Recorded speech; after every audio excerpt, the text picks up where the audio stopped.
Aling Amor, pasensya na po talaga. Wala pa rin tayong balita kay Melissa. Magdamag nang nawawala ang anak ko. Bakit hanggang ngayon hindi niyo pa rin siya makita? Yung mga kasamahan ko po, rumoronda na po. Ginagawa po namin ng lahat para mahanap ang anak. Paano ginagawa niyo ang lahat? Eh yung panggagahasa nga sa anak ko, hanggang ngayon hindi niyo pa rin nalulutas. Tinatrabaho po namin ng lahat para sa kaso. Kung nagtatrabaho talaga kayo, dapat kagabi pa lang, nakita niyo ng anak ko. She's stable now. Napalabas na namin ng ibang tubig na nainom niya. Thank you, Doc. Thank you din sa'yo dahil naagapan niya siya bago niya siya dinala dito sa ospital.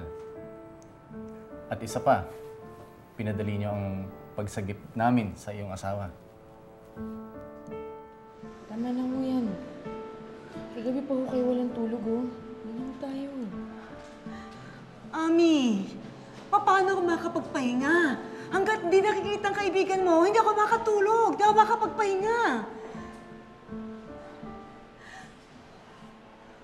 Parang awa niyo naman na. Hanapin niyo ang anak ko. Ibalik niyo sa akin si Melissa. Aling Amor, kung talagang nawawala ang anak niyo, mahanap at mahanap po natin siya. Pero paano natin mahanap isang taong nagtatago? Paano kung talagang naglaya sa si Melissa at ayaw na niya magpakita? Dok, nagkakamali kayo, hindi ko siya asawa. I'm sorry.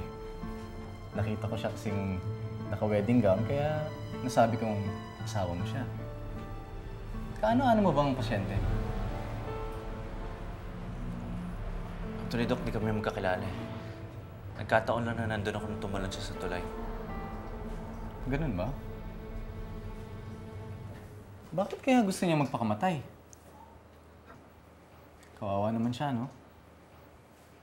Salamat din sa Diyos at hindi napahamak ang sanggol sa sinapupunan niya. Buntis siya.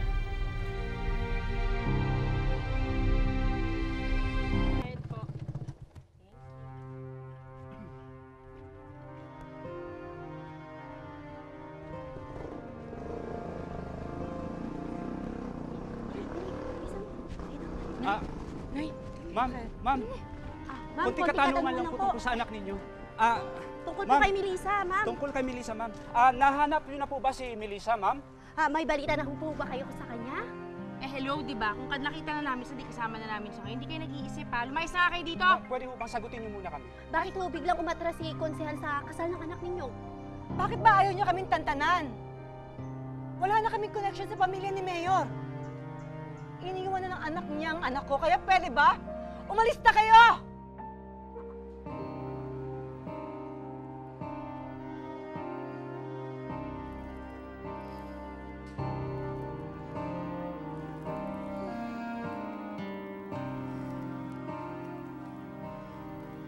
Nasaan ako? Nandito po kayo sa ospital ng San Martin, ma'am. Ospital? Bakit ako nasa ospital? Dapat namatay ako. Ma'am, sandali lang po. Hindi po kayo dapat bumakon. Huwag mo ako hawakan! Bitawan mo ko! Ma'am, humiga po kayo, ma'am. Ano ba? Bitawan mo ko!